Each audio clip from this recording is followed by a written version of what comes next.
जिंदगी सार्थक करना चाहते हैं दोस्तों, तो इससे अच्छा काम है ही नहीं, इससे अच्छा काम है ही नहीं।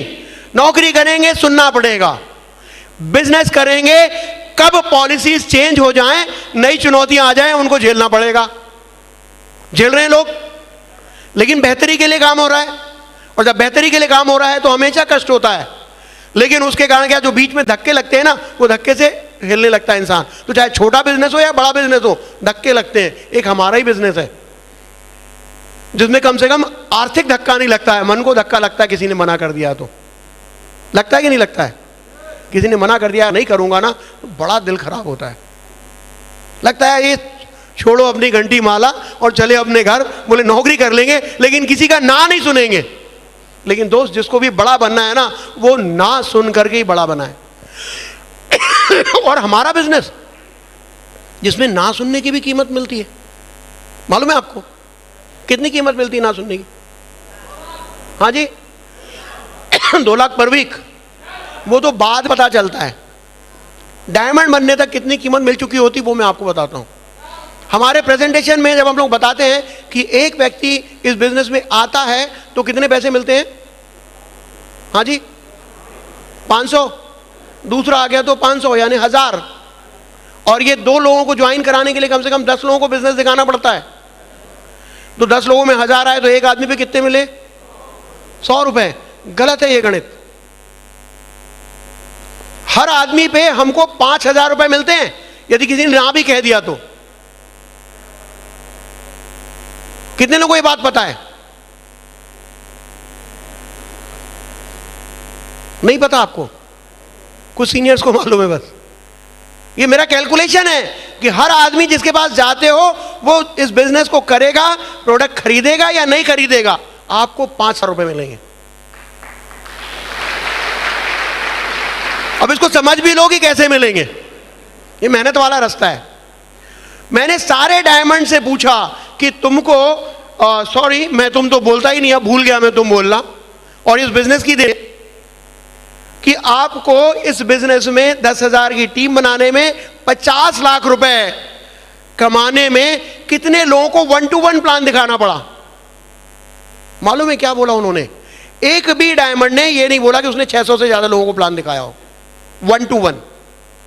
मेहनत तो हमारी वही है ना, 1-to-1। उन्हीं 600 लोगों से तो हाँ या ना सुनते हैं। तो मैंने सोचा यदि 600 को यदि 1000 का फिगर ले लें, यदि हमको 1000 लोगों से मिलना पड़े 50 लाख रुपए कमाने के लिए, 1000 लोगों से मिलना पड़े, आप लोग मिलने के लिए तैयार है नहीं है ये बताइए पहले? तो यदि आप 1000 लोगों से मिलने के लिए तैयार हैं और 1000 लोगों में से मात्र 200 लोग इस बिजनेस को ज्वाइन करते हैं और 8 लोग मना कर देते हैं, तो आपके बिजनेस में कितने लोग आए? कितने लोग आए? और वो जो 200 लोग आपके बिजनेस में आए थे जिन्होंने आपसे प्रोडक्ट खरीदा था, उन 200 में से केवल 5 लोग 200-200 की टीम बनाते हैं, तो आपकी टीम कितनी हो जाएगी? केवल 5 लोग 200-200 की टीम बनाते हैं। बहुत साधारण सा सवाल है यार, 5वीं क्लास से भी छोटा है। 1000 लोगों की टीम बन जाएगी, ठीक है? क्या वो 1000 लोगों की टीम बनाने में आपने 1-to-1 दिखाया था? नहीं दिखाया। दिखाया भी तो कोई फर्क पड़ता नहीं, क्योंकि आपको सिद्धांत पता पड़ गया है। लेकिन आपको नहीं दिखाना पड़ता, क्योंकि 200 लोगों की टीम को आपको बताना पड़ता है कि काम कैसे करना है। अभी आपका रोल बदल जाता है, अब आप ग्रुप में प्रेजेंटेशन दिखाने लगते हैं। और जब 1000 लोग इस बिजनेस को ज्वाइन करते हैं और उस 1000 में से केवल 10 लोग 1000 की टीम बना ले, 1000 में से केवल 10 लोग 1000 की टीम बना ले, तो आपकी टीम कितनी बनती है? कितनी बनती है? और 10,000 की जब आपकी टीम हो जाती है तो आपको कितने पैसे मिलते हैं? 50 लाख रुपए। लेकिन आपने कितने लोगों को प्रेजेंटेशन दिखाया था? 1000। पैसे कितने मिले? 50 लाख को 1000 से भाग दे दो, 5000 आया। कितने लोगों को यह बात समझ में आ गई? आपको लगता है जादू है? हाँ ये जादू है, लेकिन ये जादू समझने की जरूरत है। ये जादू जब कोई मना करता है ना, तब समझ में नहीं आता। पहले मुझे भी समझ में नहीं आता था। जिस दिन से मुझे समझ में आने लगा, मैंने बड़े धड़ल्ले से काम करना शुरू कर दिया। एक दिन मैंने 5 नहीं 7 लोगों को प्लान दिखाया था। घूम घूम करके दिन भर, संडे का दिन था, जब घर लौटा तो वाइफ ने पूछा कितने लोग ज्वाइन हुए? आपसे भी पूछती होंगी, कितने लोगों ने इस बिजनेस को करना स्वीकार किया? मैंने बोला किसी ने नहीं। बोले आज का दिन बेकार हो गया, इससे अच्छा तो तुम मेरे साथ आज संडे मनाते। मैंने कहा डार्लिंग, एक दिन हर दिन संडे होगा, चिंता मत करो। और दोस्तों हुआ वो दिन आया जिस समय क्लोजिंग थी ना, वो साथ के साथ एक साथ आ गए। मैंने कहा कि देखो भगवान जो है वो, उसने, रावण ने भी जब तपस्या की थी ना, तो उसकी तपस्या भी उसने स्वीकार की थी। तो हम में से कौन ऐसा है जिसने रावण जैसे बुरे कर्म किए हैं? हमारी भी तपस्या स्वीकार होनी है, लेकिन तपस्या करने का काम तो शुरू करो, राइट? तो बस काम करते गए, एंजॉय करते गए, हर चीज में खुशी ढूंढी, हर बात में खुशी ढूंढी, हर मिलने वाले से खुशी ढूंढी। आज की डेट में भी जब मुझे कोई रास्ते में मिल जाता है, वो बोलता आप क्या करते हो? मैं बताता हूं, ये करता हूं। बोले वो वही वाला बिजनेस? मैं बोला हाँ वही वाला बिजनेस। तो बोलता उसमें ये होता वो होता। मैंने नहीं, एक बार तुम समझ लो, मेरे दोस्त हैं लखनऊ में, तो लखनऊ वाले व्यक्ति को बता दिया, कैलकाटा में तो कैलकाटा वाले को बता दिया। आज ईश्वर की कृपा से और आप लोगों के सहयोग से हिंदुस्तान का कोई भी ऐसा शहर नहीं है, कोई भी ऐसा गांव भी शायद नहीं होगा जहां पे हमसे जुड़े हुए लोग नहीं है। इस बिजनेस की ताकत है। जब आप इस बिजनेस में नहीं होते हो तो आप अकेले होते हो, लेकिन जब आप इस बिजनेस में आ जाते हो तो आप उस पूरे के पूरे सक्सेस सपोर्ट सिस्टम के 25 लाख परिवार का हिस्सा हो। वो 25 लाख आपके हैं, आप उन 25 लाख लोगों के हो। पूरे हिंदुस्तान में आपके परिवार के लोग हैं।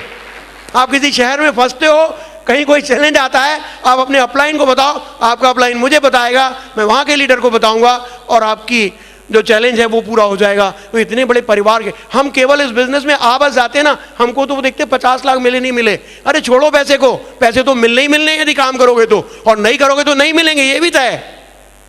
मेहनत तो करनी पड़ेगी, लेकिन जैसे ही आप इस बिजनेस में बाहर आ जाते हो तो आप देखोगे कि आपके साथ कितना बड़ा परिवार जुड़ चुका है, आप कितने परिवार के हिस्सा हो, है ना? तो ये सारी चीजें कहां से हासिल हो रही हैं? कहां से हासिल हो रही हैं? इसी बिजनेस से हो रही है। तो मुझसे कोई पूछता है कि चतुर्वेदी जी ये बिजनेस ऐसा, मैं बोलता हूं समझ लेना, वो समझ लेता है। और कई लोग तो समझ लेते हैं और बिजनेस में आते हैं, और कई लोग समझ लेते हैं और बिजनेस में नहीं आते। वो फोन करते हैं मुझे, राजीव जी बिजनेस तो बहुत बढ़िया है, लेकिन this is not cup of my T. समझते इसका क्या मतलब होता है? बिजनेस तो बहुत अच्छा है, लेकिन ये मेरे स्तर का नहीं है, राइट? आपके स्तर का क्या है? मैं उनसे नहीं बोलता हूं, मैं आपसे पूछ रहा हूं, इस बिजनेस को, ये बिजनेस है क्या आखिर? इस बिजनेस में हम लोग करते क्या हैं, ये बताइए। हाँ जी, हाँ, क्या करते हैं इस बिजनेस में हम लोग? अरे आप लोग एक आदमी बताओ, भाई साहब आप खड़े हो जाओ। हाँ जी, दोस्ती का हाथ लंबा, ये तो सैद्धांतिक बात है, बात सही है। हाँ, बात करते हैं, राइट, और दूसरों का भला करते हैं, बिल्कुल सही है। और हाँ जी, सेल करते हैं, हाँ, और क्या? हाँ जी, अरे अभी बता रहे थे ना कि बचपन से वही काम करते हैं जो बचपन से करते आ रहे हैं। एक बच्चे से को दो चॉकलेट और वो देखो खाने के पहले 10 बच्चों को दिखाएगा, उसके बाद खाएगा। तो उसने क्या किया आखिर? उसने रिकमेंडेशन की है, उसने विज्ञापन किया है, और उस विज्ञापन करने के पैसे मिलते हैं। तो अब आप बताइए कि दुनिया में विज्ञापन कौन कर रहा है? सेलिब्रिटीज कर रहे हैं। जो बड़े बड़े सफल लोग हैं वो लोग विज्ञापन करते हैं। कौन कर रहा है विज्ञापन? जो सफल लोग हैं वो विज्ञापन करते हैं। अमिताभ बच्चन करते हैं, शाहरुख खान करते हैं, बाबा रामदेव भी करते हैं, है ना? तो बाबा लोग भी करते हैं। क्यों? क्योंकि उनकी एक पहचान बन गई है, उनके कहने की वैल्यू बन गई है, तो वो लोग विज्ञापन करते हैं। तो भाई साहब एक बात बताओ कि आपकी हैसियत इनसे ऊंची हो गई है क्या? और हम भी विज्ञापन कर रहे हैं। अब सवाल ये उठता है कि वो लोग जो विज्ञापन कर रहे हैं और हम लोग जो विज्ञापन कर रहे हैं, हमको बराबर का पैसा मिलता है अमिताभ बच्चन जी से या कम मिलता है? हाँ जी, कम मिलता है या ज्यादा मिलता है या बराबर मिलता है? हाँ जी, जी नहीं, बराबर नहीं, हमें बहुत ज्यादा मिलता है। मैं बताता हूं कैसे, बताता हूं आपको। जब अमिताभ बच्चन जी के पास या किसी भी सेलिब्रिटी के पास जब ये बिजनेस वो कोई प्रोडक्ट जाता है, उनको मालूम है कि इनके कहने से 1 लाख प्रोडक्ट तो बिक जाएंगे, तो वो जोड़ते हैं 1 लाख प्रोडक्ट यदि बिके तो अमिताभ बच्चन जी का रेशो कितना? उन्होंने कहा कम से कम 5 करोड़ तो देने चाहिए, और 2 लाख का भरोसा तो 10 करोड़ भी दे देते हैं उनको। तो यदि 1 लाख का हम उदाहरण समझते हैं कि मान लीजिए उनके कहने से 1 लाख प्रोडक्ट बिक रहे हैं, तो उनको कितना मिलता है पहली बार में? उसके बाद तो प्रोडक्ट अच्छा होगा तो और बिकेगा, नहीं चलेगा तो नहीं बिकेगा। लेकिन अमिताभ बच्चन जी को तो एक ही बार पैसा मिला, उसके बाद कब मिलेगा? जब दोबारा विज्ञापन करेंगे, है ना। तो एक बार 1 लाख लोगों को बताया और कितना मिला? 1 लाख लोगों ने प्रोडक्ट खरीद लिया, कितना पैसा मिला? 5 करोड़। तो आप लोग के कहने से जब 1 लाख प्रोडक्ट बिकते हैं तो आपको 5 करोड़ मिलते कि नहीं मिलते? लेकिन 1 लाख प्रोडक्ट आपने शुरुआत में 10 प्रोडक्ट बिकवाए, उन 10 लोगों के साथ मेहनत की, 100 प्रोडक्ट बिकवाए, 100 लोगों के साथ मेहनत की, 1000 प्रोडक्ट बिकवाए, 1000 लोगों के साथ मेहनत की, 10,000 प्रोडक्ट बिकवाए, 10,000 लोगों के साथ मेहनत की, 1 लाख प्रोडक्ट बिकवाए। जब 1 लाख प्रोडक्ट बिक जाएंगे, आपका बिजनेस का बैलेंस बनेगा 50,000 लेफ्ट, 50,000 राइट। आपको कितने पैसे मिलने वाले हैं? हाँ जी, 10,000 पे 50 लाख, तो 1 लाख पे 10,000 पे 50 लाख, तो 1 लाख पे 10,000 पे 50 लाख, तो 1 लाख पे। गणित नहीं समझ में आ रहा ना, हजम नहीं हो रहा है। यदि 10,000 लोगों पे 50 लाख रुपए मिलते हैं तो 1 लाख प्रोडक्ट बिकवाओगे तो कितने मिलेंगे? तो अमिताभ बच्चन जी के बराबर मिले या कम मिले? अभी तक तो हिसाब बराबर है, लेकिन अब आगे की कहानी। अमिताभ बच्चन जी को दोबारा चाहिए तो दोबारा विज्ञापन करना है। आपको दोबारा विज्ञापन नहीं करना है, आपको केवल बताना है कि मुझे ये पैसे कैसे मिले। आपको लोगों को बताना है कि दोस्त यहीं से जिंदगी बदल सकती है। दोस्त हिम्मत मत हारना, हौसला बनाए रखना। रास्ते में बहुत सारे चैलेंजेस आएंगे, रुकना नहीं, लगातार चलते रहना, जैसा मैं बता रहा हूं। और ये बताते हुए मुझे लगता नहीं कि मैं कोई काम कर रहा हूं, मुझे लगता है कि मैं तो एंजॉय कर रहा हूं। मुझे लगता है कि मैं लोगों की जिंदगी में परिवर्तन लाने में सहायक बन रहा हूं। मैं नहीं बदल रहा हूं किसी की जिंदगी। लोग कहते जरूर है सर आपने जिंदगी बदल दी, लेकिन मुझे इस बात का कोई भ्रम नहीं है कि मैंने जिंदगी बदली है। मैं तो केवल लोगों के लिए सहायक बन रहा हूं, और उस सहायक बनने के बदले में मुझे पैसे मिलते हैं, और वही पैसे आपको भी मिलने हैं। सोचो कभी ऐसा हो तो क्या हो? सोचिए यदि आपके साथ ऐसा हो तो क्या हो? जब आपके पास परशुराम जी जैसे 1 लाख से ज्यादा लोगों की टीम होगी। परशुराम जी की टीम 1 लाख से ज्यादा है।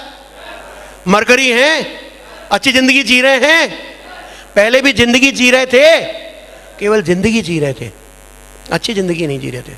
दोस्तों याद रखना, कंफर्टेबल लाइफ हमेशा ग्रेट लाइफ की दुश्मन है। तो हमेशा यदि किसी चीज से हेट करना तो वो हेट है कंफर्ट। कभी भी कंफर्ट कॉम्प्रोमाइज मत करना कंफर्ट के साथ में। जब आप कंफर्ट के साथ में कॉम्प्रोमाइज करते हो तो क्या होता है कि आप ग्रेट लाइफ के दुश्मन हो जाते हो। आपको ग्रेट लाइफ कभी मिल नहीं सकती। तो फिर मैं आता हूं उसी मुद्दे पे कि एक आदमी जब हां कहता या ना कहता तो आपको कितने मिलते हैं? कितने मिलते हैं? 5,000। अभी क्लियर है मामला? तो अभी यदि मान लीजिए किसी को फोन किया, वहां पहुंच गए, पेट्रोल भी खर्च हुआ, शायद आपने चाय भी पिला ली, खर्च हो गया लगभग 100 रुपए, तो ये 100 रुपए का जाने का दुख तो नहीं गाओगे ना? दुख तो नहीं गाओगे ना? क्योंकि कितने बचे? 4,900 रुपए बचे हैं। लेकिन मिलेंगे कब? जब आप पूरी 1,000 की काउंटिंग कर लोगे तब। आप ये नहीं सोचोगे, क्योंकि जो मजदूर होता है ना उसको दिन की तनख्वाह मिलती है, जिसको लेबर कहते हैं। तो मजदूर दिन पे काम करता है, सुपरवाइजर हफ्ते पे काम करता है, ठीक है। जो बड़े बिजनेस, जो नौकरी वाला वो मंथली काम करता है, जो बड़े बिजनेसमैन होते हैं वो 10 साल के लिए काम करते हैं।